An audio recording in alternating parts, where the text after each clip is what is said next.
Ça a dérangé leur cœur. Leur cœur est resté avec des blessures.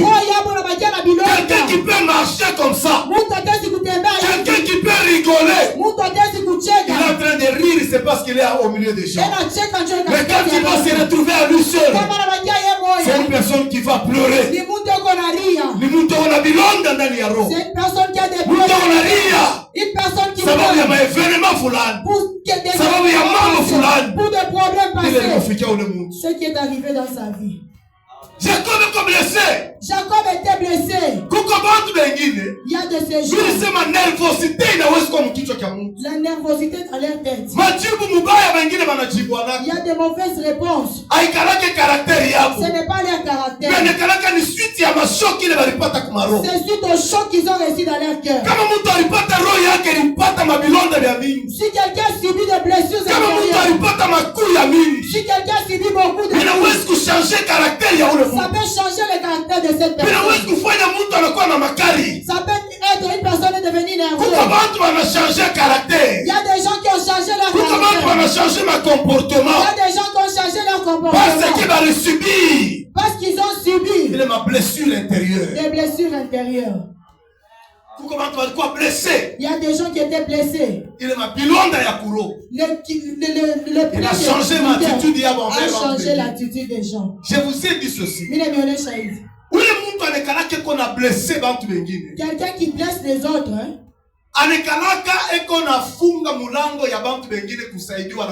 il est en train de fermer les portes pour que la personne n'aide pas encore les autres. Il faut faire très attention. Les plaies les blessures intérieures. Ça peut mener une personne à un mauvais comportement. Jacob était blessé. Jacob était blessé. Mais pendant que Jacob était blessé, il est sorti de la maison de son oncle. Il commence à partir. Il regarde, son oncle est en train de le suivre. L'oncle là dit, tu m'as même volé les choses dans la maison. Jacob a dit, regarde dans les choses de mes frères. C'est vrai, Jacob était innocent. Jacob ne savait pas les choses. Jacob n'a pas pris les choses d'autrui. Jacob a dit, cherche tes choses. Laban a cherché, il a cherché. Laban n'a pas trouvé ce qu'il cherchait. Pendant que Laban n'a pas trouvé ce qu'il cherchait, Jacob s'est retourné vers lui. Il commence à s'exprimer. Les blessures intérieures, ce qui les faisait mal. Regarde ce que tu as fait. Pendant 20 ans. J'ai travaillé pour toi pendant 20 ans. Dans les 20 ans, il n'y a même pas ton père. Il n'y a même pas ton chien. C'est lui qui était perdu. Il y a des gens qui t'ont aidé. Il y a des gens qui ont travaillé. Mais tu les as blessés. Parce que tu les as mal payés. Il y a des gens qui t'ont rendu service. Mais tu as manqué la reconnaissance. C'est ce que Jacob a fait.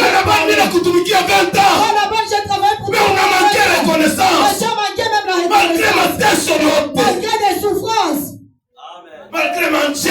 Malgré la famille. Laban, je ne dormais même pas la nuit. Pendant la journée, je marchais avec le salaire. Là-bas, tu as changé mon salaire combien de fois? 10 fois. Tout ce que tu faisais. J'avais des blessures dans mon cœur faisait tout mal. Malgré le cœur me faisait mal. Mais je faisais ça. Je dis que c'est mon oncle. Lui, c'est mon oncle. J'évolue seulement comme ça. Il y a des gens qui sont ici. Il y a quelqu'un qui t'a aidé. Mais tu l'as déjà déçu. Tu as blessé son cœur. Il y a des gens qui sont ici. Ils ne sont pas capables d'aider les autres. Pourquoi il ne peut pas aider les autres? Parce qu'il a aidé les autres. Les Les gens qui ont manqué. Depuis là-bas, il a refusé. J'ouvre une petite parenthèse. Vous savez actuellement même dans les églises. Si vous regardez les pasteurs, il y a des choses qui sont beaucoup critiquées. Par exemple, le pasteur Marcelo. Par exemple, dans l'église des pasteurs Marcelo. Il travaille, c'est lui le pasteur. Il travaille avec sa femme. Après vient les autres. On pense chez Moïse Mbi. Son père était pasteur. Il a laissé Moïse Mbi.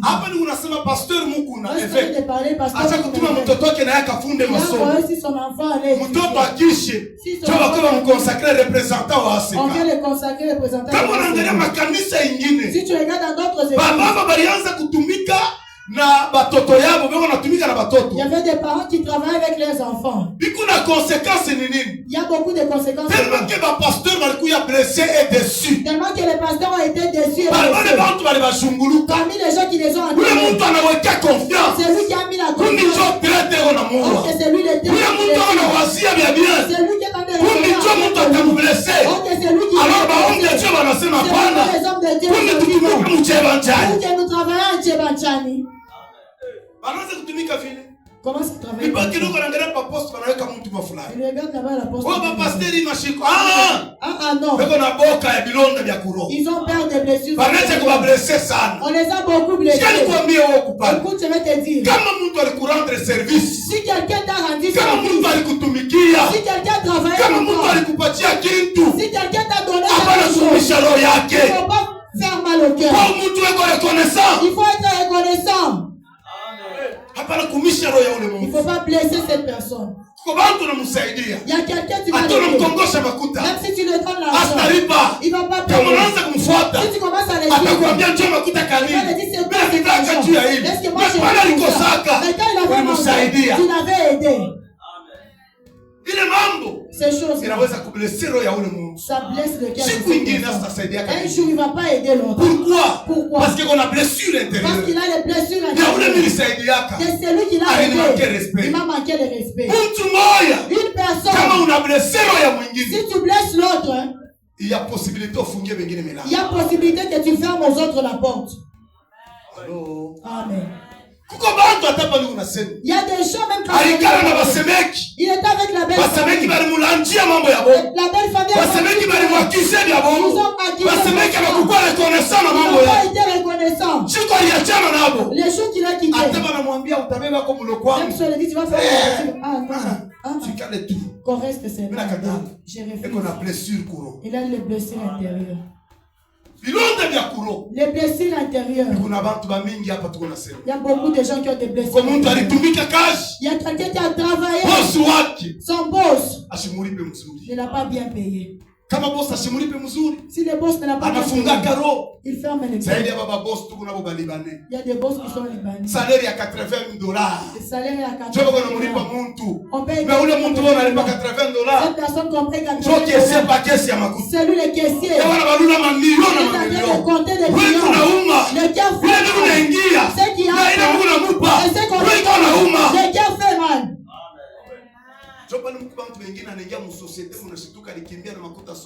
C'est pourquoi il y a beaucoup de gens dans les sociétés. Il n'avait pas le cœur. La douleur de ce que vous êtes en train de faire. Il a pris tout, il est parti. Toi, il ne faut pas payer. Il ne faut pas mourir. Amen. Jacob avait des blessures intérieures. Il a dit à Laban, si je n'avais pas le Dieu de mon père, laisse-moi te dire, il n'y a que Dieu qui peut consoler les blessures intérieures. C'est ça que Jacob voulait dire. Il dit Laban, malgré que tu m'as blessé, malgré les blessures que j'avais, malgré les douleurs que tu m'as causées, moi j'avais Dieu. Le Dieu que tu avais, le Dieu de mon papa, il est celui qui m'a bandé les plaies.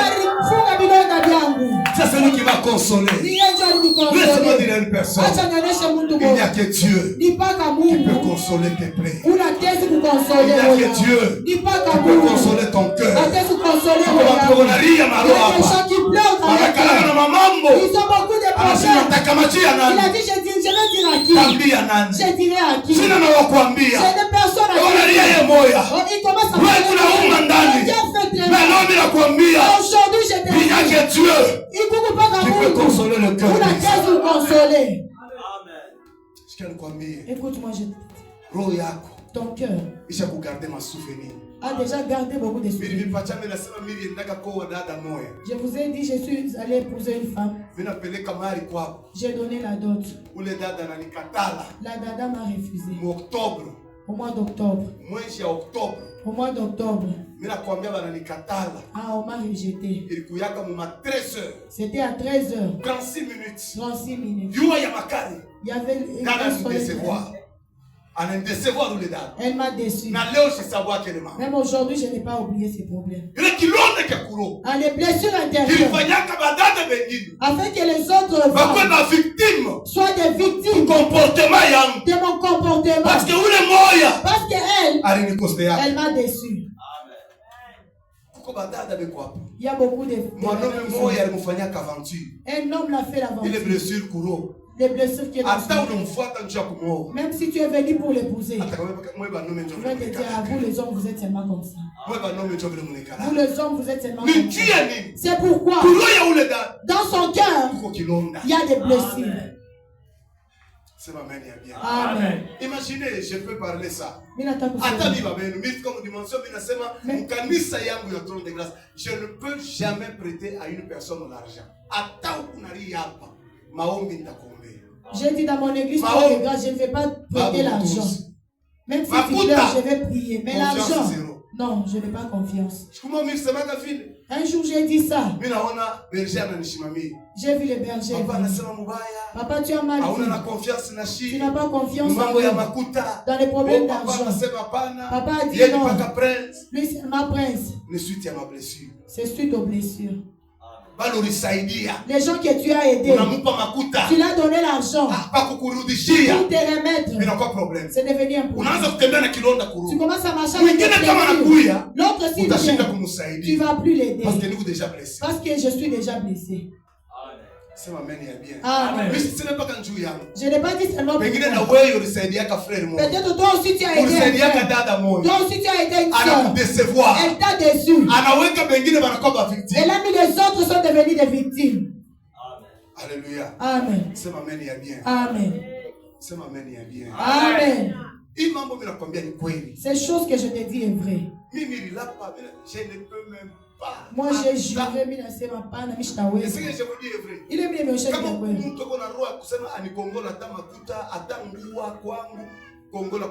S'il y a quelqu'un qui a envie même d'emprunter chez moi, même des habits, même l'argent, va emprunter. Chez moi, viens payer. Viens payer. Pourquoi? Il y a des gens qui ont pris l'argent. Il y a des hommes qui ont pris mes choses. Si tu le suis, c'est de ma pression. Je vais sortir. Moi aussi, pour que tu ne quittes pas le laisse, je vais sortir. Pour commencer à moi, je suis des plaies intérieures. Ça ferme des portes aux autres. Viens payer. Oh, papa, il dit c'est ça. Amen. Alléluia. Amen. Si vous êtes en train de blesser les autres, on ferme les portes des autres. Ce n'est pas seulement pour vous. Tu as mis les gens dans la maison. Il y a des gens qui ne veulent même pas rester avec les autres de l'église. Papa Sami peut être Papa Sami peut être quelqu'un qui vient payer chez toi. Non. Pas les frères qu'il paye seulement ailleurs. Il paye ailleurs. Pourquoi? Les gens de l'église qui ont été locataires chez lui. Il y a des gens qui sont partis pour faire soigner des femmes et des enfants. Même aujourd'hui, il a la liste. Les médicaments que tu as pris, c'est pour toi. Est-ce que Papa Sami c'est un fabricant de médicaments? Est-ce que tu as déjà vu Papa Sami? Tu as pris les médicaments chez Papa Sami. Il a soigné la femme. Il a soigné les enfants. Il a soigné les enfants. Papa Sami t'a soigné. Jusque là, tu n'as pas encore payé. Au nom de l'église. Il est en train de marcher et dit au nom de l'église. Frère, mais dans son cœur ça fait mal. Après il y a des gens qui ne payent pas la dette, ils sont morts. En plus ils sont colériques. Tu commences à le à cause de l'argent seulement. Pourquoi tu as pris ça?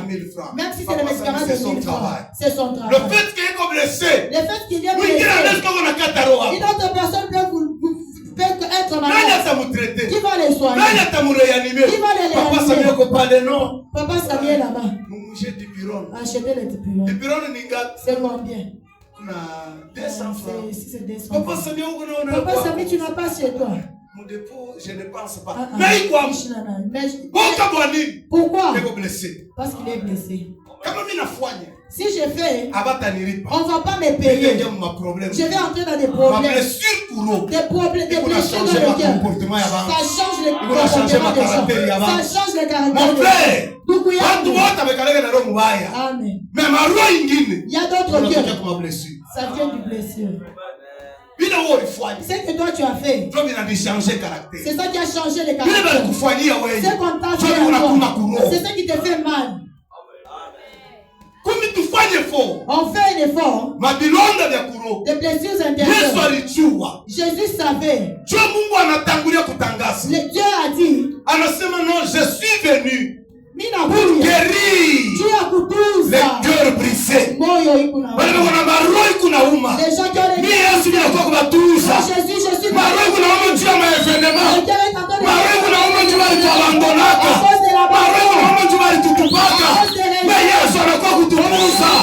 c'est le bénéfice du salut.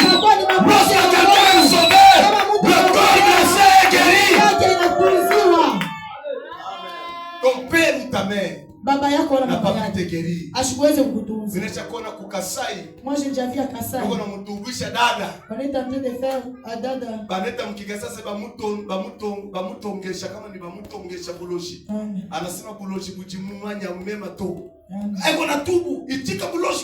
Accepte que tu es sorcier. Tu es sorcière. Toi tu as fait la vérité. Tu vas amener les zoologies. Elle va tuer. Dada dit non, je ne connais pas. Je ne connais pas. Ces blessures là dans le cœur. Même s'il reste dans ses mariages. Sache que son cœur. Vous la belle famille. Toi le mari. Tu as soutenu tes frères et sœurs. Pour accuser ta femme. Dans le cœur ça fait mal. Dans le cœur ça fait mal. Tu peux voir ta femme. Elle a peur. Même de la souris. Même de sortir. Même son nom. Pour te présenter à son nom. Elle a peur. Elle a mon oncle bonjour. Elle passe. C'est quoi le problème? Toi le mari. Tu l'as déjà accusé. Tu l'as déjà suspecté. Le cœur fait mal.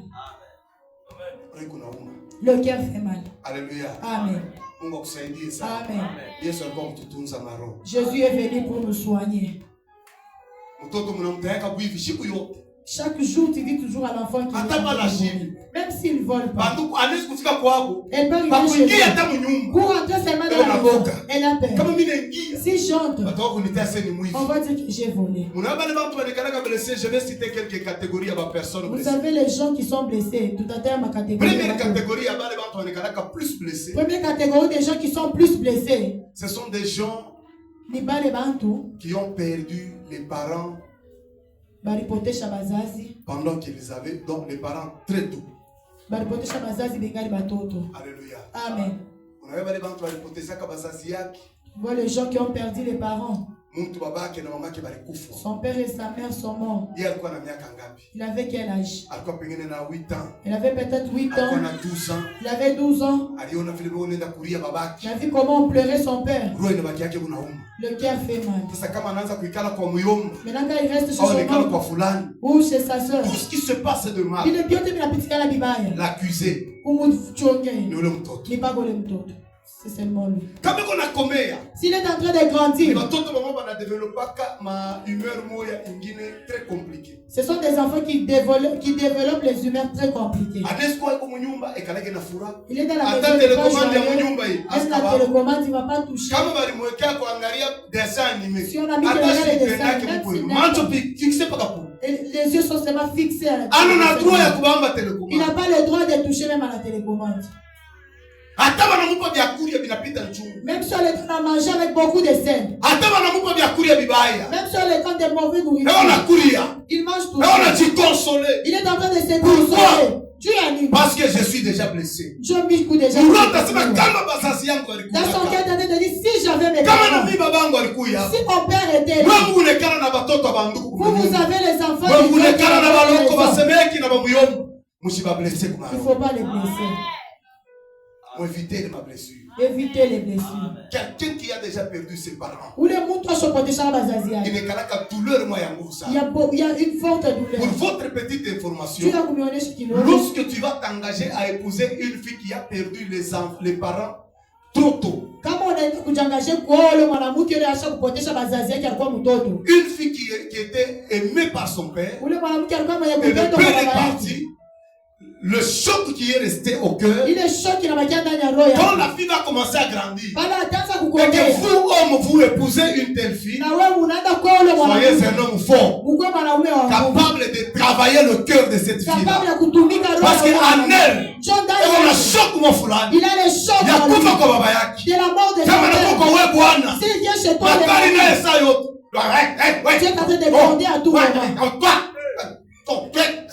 quoi ça? Elle devient stressante.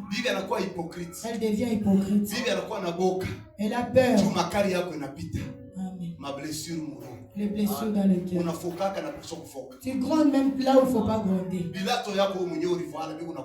Les chaussures que tu as portées qui fait mal, tu commences à gronder à la fois. Tu as l'odeur dans la maison. Tu n'entends pas l'odeur. Quand tu touches comme ça, c'est moi-même. J'ai déjà grondé. Je suis le Père. Si tu as épousé une telle femme, c'est lui qui a perdu ses parents. Il a laissé un enfant. Elle a encore besoin de son père. Mais le père est mort. Toi tu l'épouses. Regarde le caractère de ces filles-là. Parce qu'elle est blessée. Parce qu'elle est blessée.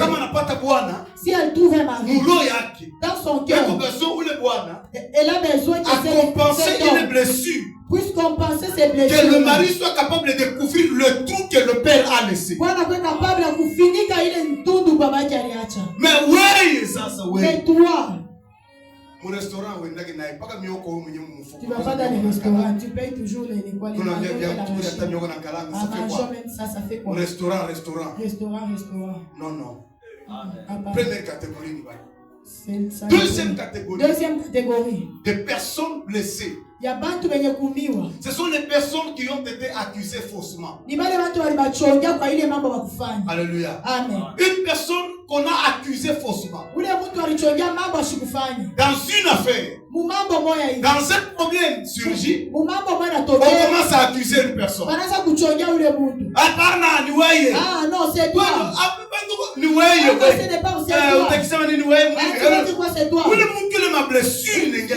Cette personne a des blessures dans son cœur. Ils ont un autre caractère. Et pour vous dire, frère, ce sont des personnes qui deviennent des personnes dangereuses. Quand il va sortir ce qui est dans son cœur, ça va blesser beaucoup de gens. Si quelqu'un est déjà blessé, il est en train de partir, tu lui poses seulement la question. Ah, la réponse qu'il va te donner. Tu as des problèmes avec moi. Ah non, j'ai pas de problème. Ah, dis-moi la vérité. Je n'ai pas de problème. Ma chérie, pardon. Ah, il n'y a pas de problème. Ah, s'il y a des problèmes, ça fait pas de problème. Son cœur est déjà blessé. Vous m'accusez faussement. Vous l'avez accusé faussement. Une personne accusée en mensonge pour être guéri, c'est pas facile. Alléluia. Amen. Aiwashaki. Mekuko mtu achikukulia pilipili mebiku na mwasha. Juu bana mulandie de mambo, bana inenepesha, bana agrandi. Wewe ulisema na munenda kulanja wa wenyewe.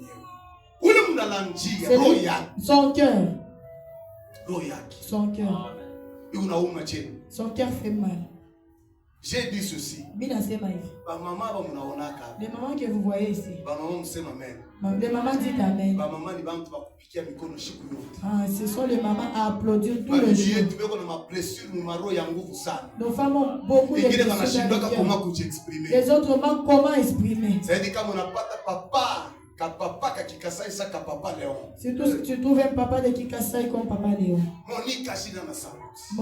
Maman Monique n'a pas.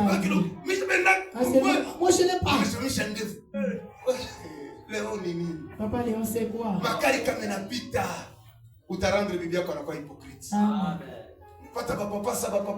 Tu trouves un papa comme papa Samuel. Il peut pousser la femme. La femme commence à faire ce qu'il ne pensait pas faire. J'ai déjà vu des mamans qui mangent des beignets en route. À cause de quoi? Pourquoi? Pour le contrôle des maris. Tellement qu'il est blessé. Elle devient hypocrite. Les gens qui ont beaucoup de blessures, ils sont des hypocrites. Alléluia. Amen. Il faut avoir des problèmes, il ne sait pas comment te dire. À cause de quoi? Des blessures. Troisième catégorie, il y a des personnes victimes, blessées. Troisième catégorie de victimes. Les personnes qui ont aidé sans avoir la reconnaissance.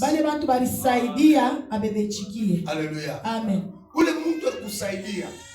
Une personne qui t'a aidé. C'est pourquoi j'ai dit ceci le vendredi. Le fait de ne pas reconnaître les efforts de l'autre cause les blessures intérieures. Papa Gelo est là. On n'a pas de problème. Tu as un problème. On pense chez Papa Gelo. Papa n'a tout aidé. Papa nous a aidé. On n'a pas de solution. On a la solution. Demain, on a manqué pour reconnaître mes efforts. On a manqué de reconnaître les efforts que Papa Gelo a fait. Alléluia. Amen. Blessé. Cette personne est blessée. Tu vas te dire, je t'avais aidé. Mais tu n'as pas reconnu ce que j'ai fait. Même si je te pardonne. Il y a des gens qui sont ici. Quelqu'un peut dire pardon. Lui, c'est pardon. Ok, dans son toujours des blessures. Une personne qui n'a pas reçu la reconnaissance dans ce qu'il a fait garde les blessures dans le cœur. Et il devient très dangereux. Un jour, il finira par reproduire les effets de sa douleur. Quatrième personne. Une personne. Je parle de personnes blessées. Une personne, même dans l'église, même dans la famille, tout ce qu'il fait, on ne l'acclame pas. On ne fait que l'accuser. Je vous ai dit ceci. Comme on binga ici. Dans son cœur, il a des blessures. Des blessures pourquoi? Un jour il m'a dit, papa, même si je fais ça, moi c'est toujours mauvais. Même si je n'ai pas en visite, c'est seulement mauvais. Si dans les réunions je vais parler, oh papa Léon a parlé. Si ma femme a dit, oh elle ne salue pas. Moi si je fais ça, papa, ma blessure intérieure. Cette blessure intérieure. Parce que cette personne, on ne reconnaît pas ses efforts dans la société. Papa Léon, j'ai menti. C'est comme ça.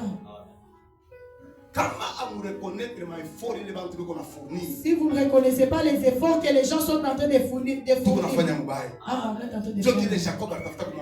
c'est ce que Jacob a voulu dire. Laban, j'ai travaillé pour toi. La nuit, je ne dors pas des insomnies. Mais toi aujourd'hui, tu me dis que j'ai fait. Après tout ce que j'ai fait pour toi. Moi je pense. Si Laban pouvait dire à Jacob, Kama Laban aliweza kumwosha Jacob. Turudie tena ukanitumiki. Rentrons encore travailler pour moi. Jacob anataka kuitika. Jacob allait accepter. Motulizana anataka kuitika. Jacob allait accepter. Atakukatala. Il allait refuser. Son cœur est blessé. Une personne blessée développe la peur de s'engager. Développe la peur de ne pas servir les autres. Développe l'hypocrisie. Alléluia. Amen. Développe. On a un monde, par exemple, qui m'a accusé, si tu vois quelqu'un l'accuse, il peut même commencer une marche. Ah, tu as bu. Non, je n'ai pas bu. Ah, c'est ça, c'est ça. Ok, il avait pris depuis longtemps. Une personne est devenue avec un autre comportement. Pourquoi? Il est blessé. Si tu as déjà blessé les gens, ou bien si toi tu es blessé, Jacob a dit, si je n'avais pas pour moi le Dieu de mon père, j'annonce à une personne blessée, le seul endroit où il faut se réfugier, c'est en Dieu. Confie-toi en Dieu. Il n'y a que Dieu qui va penser tes plaies. Il n'y a que Dieu qui va guérir les douleurs. Il n'y a que Dieu qui est capable de te consoler. Jacob, malgré tout ce qu'on lui faisait, il s'appuyait sur Dieu. Mon frère, ne regarde pas les gens. Les gens n'ont pas la reconnaissance. Mais regarde à Dieu. Car il n'y a que Dieu qui peut t'aider. Que Dieu te bénisse. Écoutez une chose. Lorsqu'une personne est tellement blessée, il a besoin d'une autre personne qui sera à ses côtés afin de le relever, afin de le fortifier. J'ouvre une petite parenthèse. On a chez ma papa et tout quoi. Vous voyez nous les papas comme nous sommes ici. Les papas disent Amen. Les papas n'apprécient pas les femmes. La femme dit, papa, c'est quel jour tu m'as dit je t'aime? Je ne sais pas. Maman, je t'ai dit quel jour? Amen. Alléluia. Amen. Pas un problème. Ce n'est pas un problème. Nos femmes là sont en train de marcher. Un jour qu'il va trouver celui qui va lui dire un verbe dans l'oreille. On l'apprécie seulement. Ah, Alex, tu es très jolie. Ah, maman, tu es muzuri sana. Oui. Tu risques de perdre une bonne femme parce que tu es en train de la blesser dans les cœurs. Que Dieu nous aide. Parce qu'une personne blessée, il devient un danger public pour plusieurs personnes. Maintenant, comment est-ce qu'on peut guérir les blessures que nous avons? Pourquoi? Parce que quand les blessures intérieures viennent, la première des choses que les blessures intérieures font dans la vie d'une personne, ça enlève la paix à cette personne. Il y a des personnes qui n'ont pas de paix à cause des blessures. Naomi, une fois.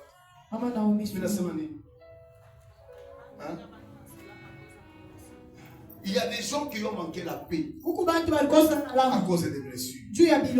Les blessures intérieures enlèvent le bonheur à nous. Ça enlève la joie. Il y a quelqu'un qui se met. Même si tout le monde sont joyeux, elle rigole seulement. Il faut rigoler. J'étais en train de méditer, par exemple, le cas d'une sœur à l'église. La sœur ici ne rigole pas. Elle ne parle pas. Vous la connaissez peut-être. La sœur Plamedi. Alléluia. Amen. Plamedi ne rigole pas. C'est très rare. Elle est triste.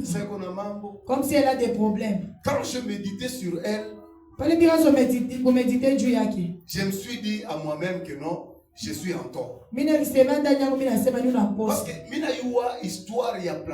je connais bien l'histoire de Plamedi. L'histoire, il y avait la comment elle a grandi. Là où elle habite. De ses parents. Ça peut arriver que une personne qui a ma blessure déjà. Une personne a des blessures. Elle vient à l'église. Son attitude change. Son humeur n'est pas joyeuse. Pourquoi? Ma blessure intérieure. Les blessures intérieures enlèvent même la joie de la personne. Les blessures intérieures enlèvent le bonheur dans la personne. Il y a beaucoup de gens qui sont ici n'ont pas. Pour le voir sourire, c'est elle n'a pas. Il n'a pas de temps à perdre. Parce qu'il a beaucoup de temps pour consoler ses filles. Il a beaucoup de temps pour se souvenir. Mais je vous annonce que Jésus est venu pour ça. Jésus est venu pour guérir ces choses-là. Alléluia. Amen. Parce que vous allez constater aussi que les personnes blessées sont des personnes les plus exigeantes. Ils sont trop exigeants. S'il n'est pas exigeant, il devient lâche. Il abandonne tout. Il accepte ce que tu lui donnes, c'est ça. Tu vas porter le rouge bleu. Ce n'est pas un problème. Alors si tu prends le mauve avec l'orange, ça aussi c'est bien. Tu vas manger avec les frétins. Oui. Ah oui. Ah, on change. On prépare seulement les milongs. Ah, c'est bien. On prépare seulement la tête des milongs. On mélange avec les sommets. Ah, ça aussi c'est bien. Ah, on achète seulement la viande. Ah oui. Toi, tu acceptes tout. À force, tu acceptes tout. Tu n'as pas la raison. Elle est blessée. Parce que je dis, on va gronder. Est-ce que toi tu achètes ça? Toi seulement manger. Les blessures qui restent dans le cœur. Ça change le comportement de cette personne. Ça lève même la joie. Il peut manger même ceux qui n'ont pas envie. Même ceux qui aiment, ils mangent toujours. Faisons très attention avec des personnes qui sont blessées. Comment est-ce qu'on peut arriver à guérir nos cœurs qui sont blessés? La blessure touche l'âme d'une personne. Psaume 109, verset 22. Psaume 109, verset 22. David a dit une chose que j'ai beaucoup aimé quand je lisais la Bible. Il a dit quelque chose concernant les blessures du cœur. David a dit ceci. Il a dit: je suis malheureux et indigent, et mon cœur est blessé au-dedans de moi. Il y a des gens qui deviennent des malheureux. Il y a des gens qui n'ont pas de joie. Parce que Maroya, les âmes sont blessées. Maman Lili a une vie. Maman Lili, c'est les personnes. Quelqu'un qui t'a fait du mal. Il y a des plaies, des blessures. Même si tu pars chez lui, tu seras dans la joie.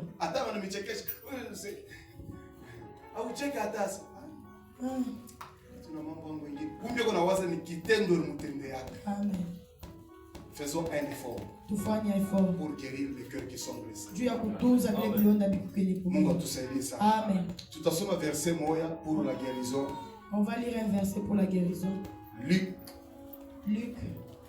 Chapitre 10. Luc chapitre 10. Verset 30. Je donne l'histoire. Vous allez comprendre seulement pour gagner le temps puisque tu as ici. Luc, le verset 30. Luc 30. On a parlé de ça encore le dimanche passé. L'homme samaritain, c'est l'histoire du bon samaritain. L'histoire est le bon samaritain. Écoutez ce qui s'est passé dans sa vie. Il a été blessé, frappé à mort. Quand le Lévite est venu, le Lévite n'a pas pu guérir cet homme-là. Quand le sacrificateur est venu, le sacrificateur n'a pas pu guérir cet homme-là. Pour que cet homme soit guéri, il fallait la présence du bon samaritain, qui est l'image de Jésus. Et quand il est venu, le bon samaritain ou le samaritain, dire le bon samaritain, c'est le catholicisme. Catholique, c'est le bon samaritain. Mais dans la Bible, on ne dit pas Moussamaria moi. Dans la Bible, vrai ou faux? Non, vérifions, vrai ou faux? ni bon samaritain ou haina bon samaritain? C'est bon samaritain ou bien ce n'est pas bon samaritain? Hein? Berger. Ni bon samaritain ou ni samaritain? Un samaritain. La Bible n'a jamais dit Moussamaria Mouema. Il est natoka na histoire ya catholique. Bon, haina tu pas catholique. C'est une façon d'expliquer mtu wa roho mzuri. Écoutez, quand il est arrivé là-bas, il a récupéré la personne. C'est l'image de Jésus. Jésus t'a trouvé avec des blessures internes. Tu as des blessures intérieures que ta famille a causé, ton mari a causé, tes amis l'ont causé. Tout ce que tu as comme blessure, par ceux-là qui t'ont blessé, quand Jésus s'approche de toi, il va te récupérer avec cela. Ce que j'aime dans cette histoire, il va laisser des choses. Il va verser sur toi l'huile et le vin. Il n'y a que l'huile et le vin qui peuvent consoler le cœur. Il n'y a que l'huile et le vin qui peuvent fortifier un blessé. L'huile, c'est l'image du Saint-Esprit. J'ai pris mon Dieu ce matin. Que l'Esprit de Dieu puisse bander les plaies, puisse consoler ceux-là qui sont blessés, ceux-là qui souffrent avec la douleur, ceux-là qui se sentent abandonnés. Que le Saint-Esprit de Dieu vienne consoler le cœur blessé, le cœur déjà brisé, le cœur de ceux qui se sentent abandonnés. Il y a l'Esprit de Dieu. L'Esprit de Dieu va nous consoler. L'Esprit de Dieu. Frère, Dieu t'aide. Ça va t'aider. Maman Naomi, seulement le Saint-Esprit. Nous allons prier seulement le Saint-Esprit dans nos vies.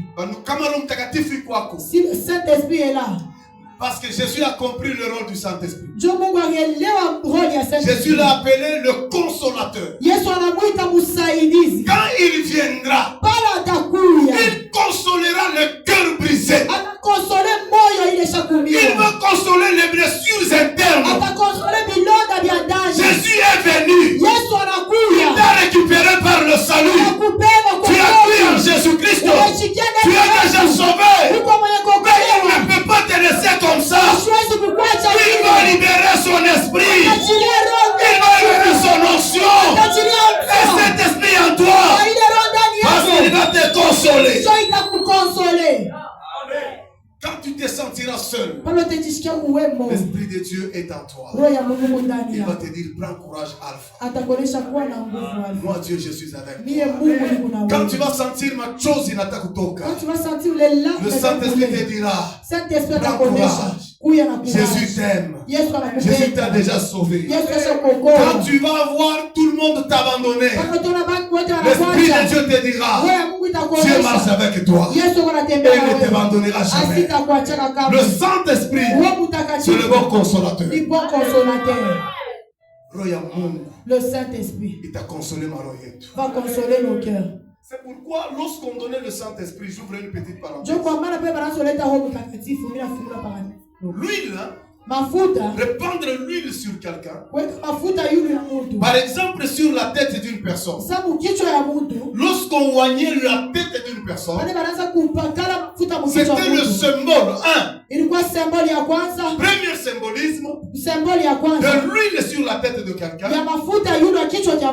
C'était pour approcher cette personne. C'est l'hospitalité. Alléluia. Amen. Est-ce que vous avez compris? Amen. C'est pourquoi Jésus, quand il nous a récupérés, quand il a vu que nous sommes devenus chrétiens, Jésus a dit, je ne vous laisserai pas comme ça, mais je vous enverrai l'Esprit de Dieu. Il est l'huile sur nous. Afin de nous dire, vous êtes maintenant accueillis dans le royaume de Dieu. C'est par l'Esprit de Dieu. C'est pourquoi la Bible déclare, l'Esprit de Dieu crie en nous, Abba Père.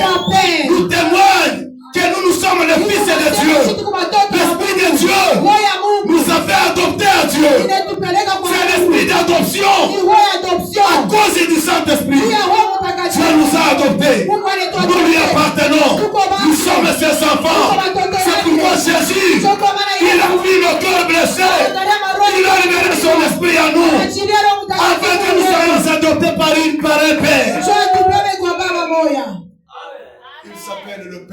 les familles du monde. Jésus est là. Si on voit une personne d'huile sur la tête, c'était l'image de l'hospitalité. Si on veut t'approcher, laisse-moi faire du bien aux gens. Amen. Laisse-moi. Amen. Écoutez la révélation. Révélation. Un jour, Jésus, pendant qu'il marchait sur la terre, Jésus n'a jamais reçu l'hospitalité.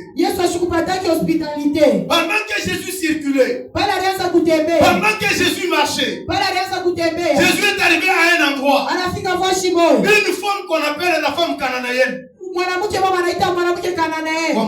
Quand cette femme a vu Jésus, la Bible dit cette femme est allée vite prendre une vase d'huile. Elle est venue avec l'huile.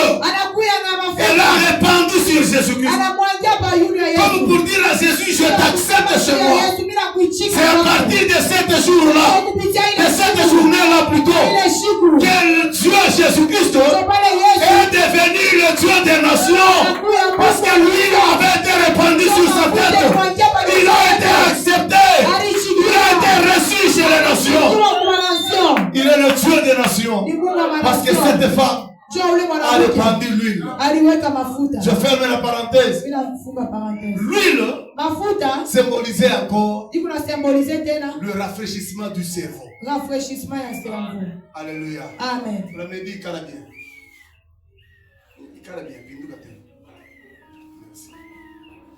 Mafuta pakichwa sur la tête. Ilikuwa iko symboliser tena kutuliza maneri ya Mungu. Symboliser aussi l'affraîchissement de cerveau. Lorsque on recevait une personne, en lui ayant l'huile sur la tête, on rafraîchit sa mémoire. C'est comme on dit à quelqu'un, ne pense plus encore.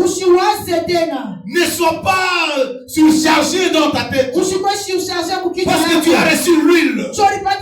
Mais c'est le même symbole qui se fait lorsqu'on veut consacrer quelqu'un. Quand on lui met l'huile, c'est un langage de lui dire, l'huile qu'on vient de mettre sur toi va te rafraîchir la mémoire.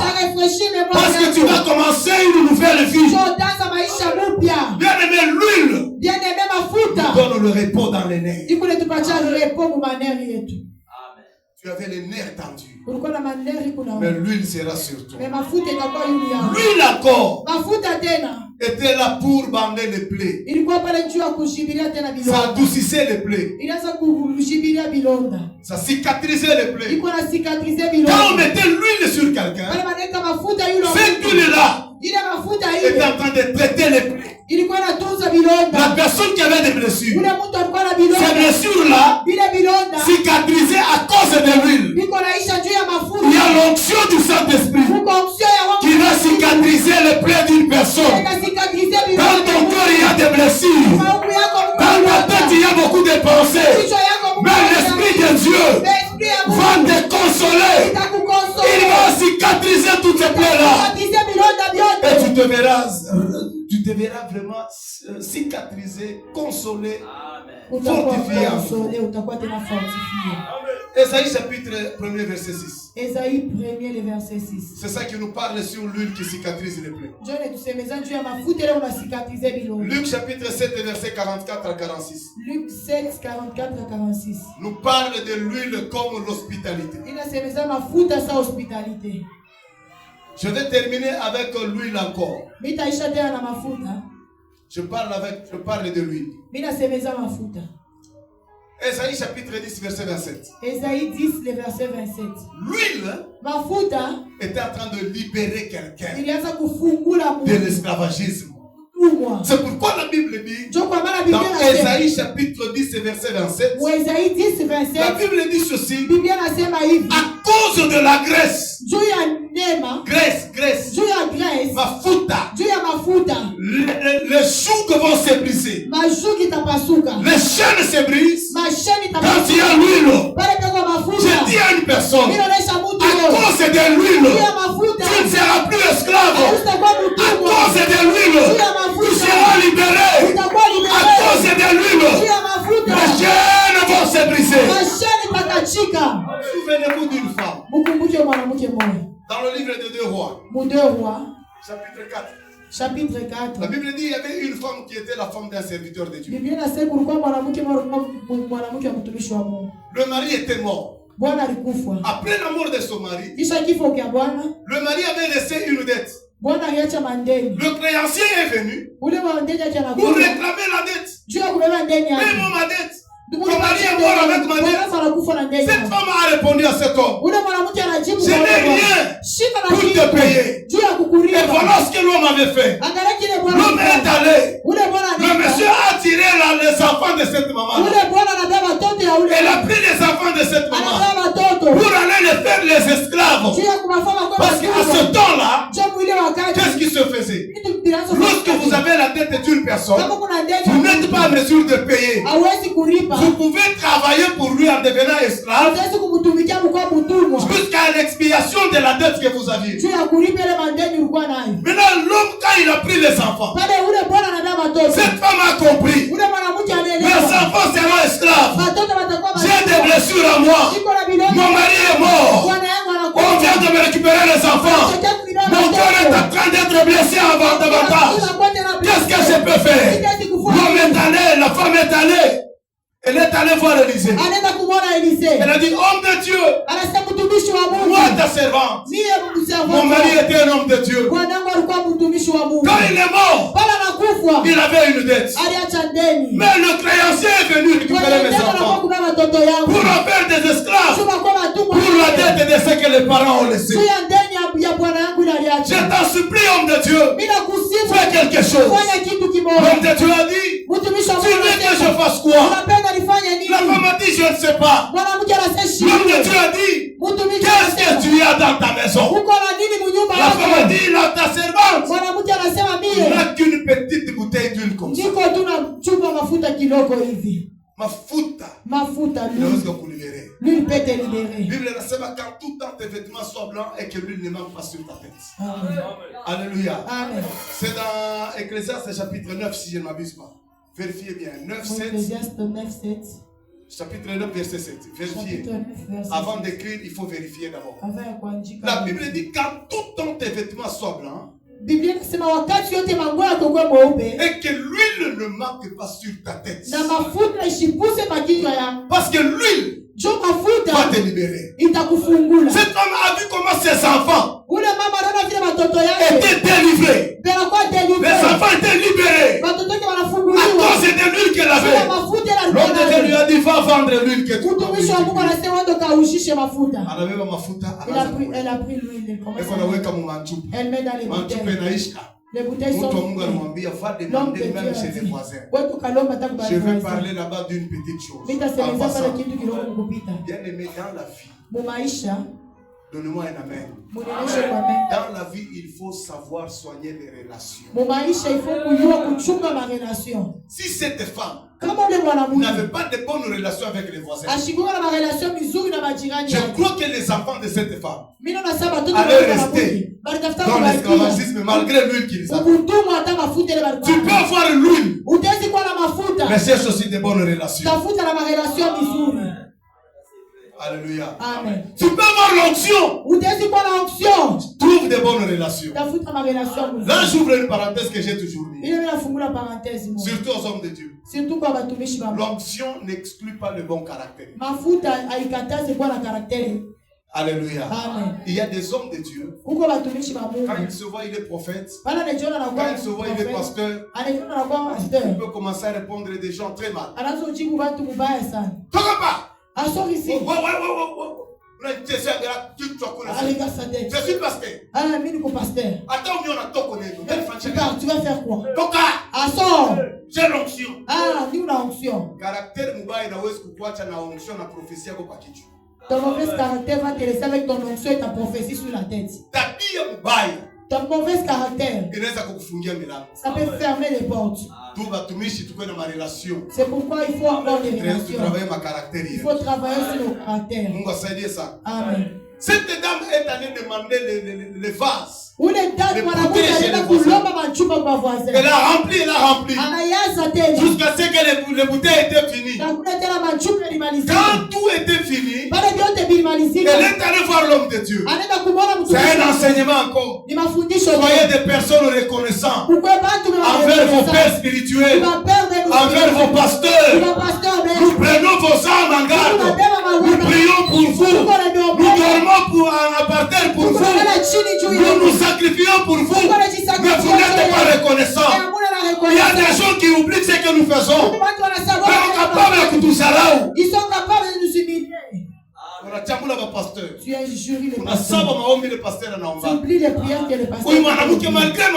Cette femme avant de d'abord, j'ai parti d'abord se présenter devant l'homme de Dieu. Lui, il est là. Il y a des gens qu'on a beaucoup prié sur eux. On a prié. Ils ont eu l'argent. Ils sont bénis. Il n'a même pas une petite reconnaissance. Si on les dit, donne, prends même l'enveloppe. Ah, seulement l'argent, c'est pas. Mais quand on priait sur toi, tu n'as pas dit au pasteur seulement la prière. Tu as dit, papa, priez pour nous. Tu sais pas trouver. Papa, papa a prié. Il y a eu l'argent. Vous vous êtes rebellés. Il y a une sœur dans l'église. J'ai prié pour lui. Elle a eu l'argent. Elle m'appelle mon téléphone. Papa. Ah, ton Dieu a agi. J'ai eu l'argent. On m'a envoyé l'argent dans le téléphone. L'argent qu'on cherchait là, c'est arrivé. J'ai dit, viens payer la dîme. Elle commence à rigoler. Manque de reconnaissance. Pour me reprendre en charge. Tant qu'il t'a pris, ça peut un jour te faire souffrir. Alléluia. Amen. Ce que je vous dis est vrai. Il est bien que je on prie pour vous. On par terre. Souvent je dors. Je prie seulement pour les gens. Ah, tu rappelles-toi de celui-ci. Mais reconnaissance à une âme. Soyez reconnaissants. Cette date est rentrée chez l'homme. Elle a dit pas bon. Paye la dette. L'onction qu'on nous a laissée. Non seulement elle peut nous bander les plaies, mais l'onction va nous libérer de l'esclavagisme. Alléluia. Amen. Que l'onction de Dieu libère une personne dans l'esclavagisme. Et l'onction, l'huile encore, nous donne la joie. La joie que tu as perdue sera retrouvée à cause de l'onction. Je m'arrête par là pour ne pas expliquer le vin. Sinon ça nous prendra aussi du temps. Mais le vin réjouit le cœur. Le vin réjouit le cœur. Regarde maintenant toi. Il s'est réjoui, dit papa dit. La Bible dit le vin donne la joie au cœur. Le vin, par excellence, c'est la parole de Dieu.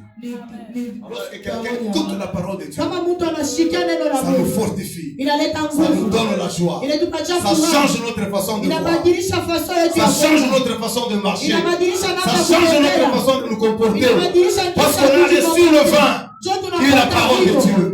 Que le vin qui est la parole de Dieu entre dans ta vie pour te redonner la joie.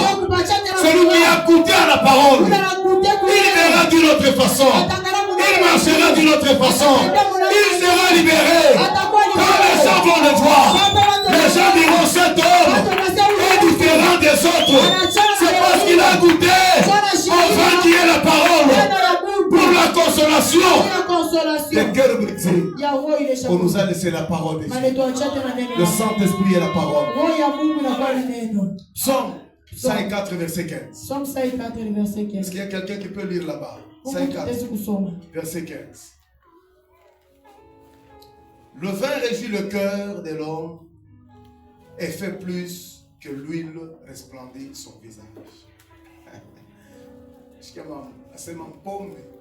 inaleta furaha kwa roho ya mtu. Réjouit le cœur d'une personne. Na inafanya uso ya mtu. Ça fait que le visage ya mtu. Le visage d'une personne. Inangarangara. C'est resplendit. Inaanza kumeremeta. Ça commence à resplendir. Angara balevi bote wale wanakunywa pombe. Regarde les gens qui boivent la bière. Il peut te dire le problème même si tu ne poses pas la question. Même si toi tu n'as pas envie. Il est toujours joyeux. Parce que c'est la boisson qui a fait ça. C'est la parole de Dieu par excellence. C'est ça la parole de Dieu. Par excellence. Il est la parole. Lorsque tu goûtes à ce vin, ça va resplendir ton visage. Ça va faire rayonner ton visage. Ta vie va changer. Parce que tu as goûté à la parole de Dieu. Tout ce qui peut guérir nos vies, nos cœurs blessés, c'est l'onction et la parole. L'onction et la parole sont capables de guérir nos cœurs blessés.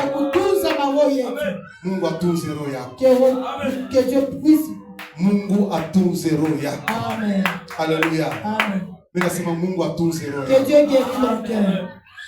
Wewe bwanako anachambulaka, tunaishi hapa mama. Mungu akubariki sana. Unaweza kukaa. Wewe bwanako anachambulaka.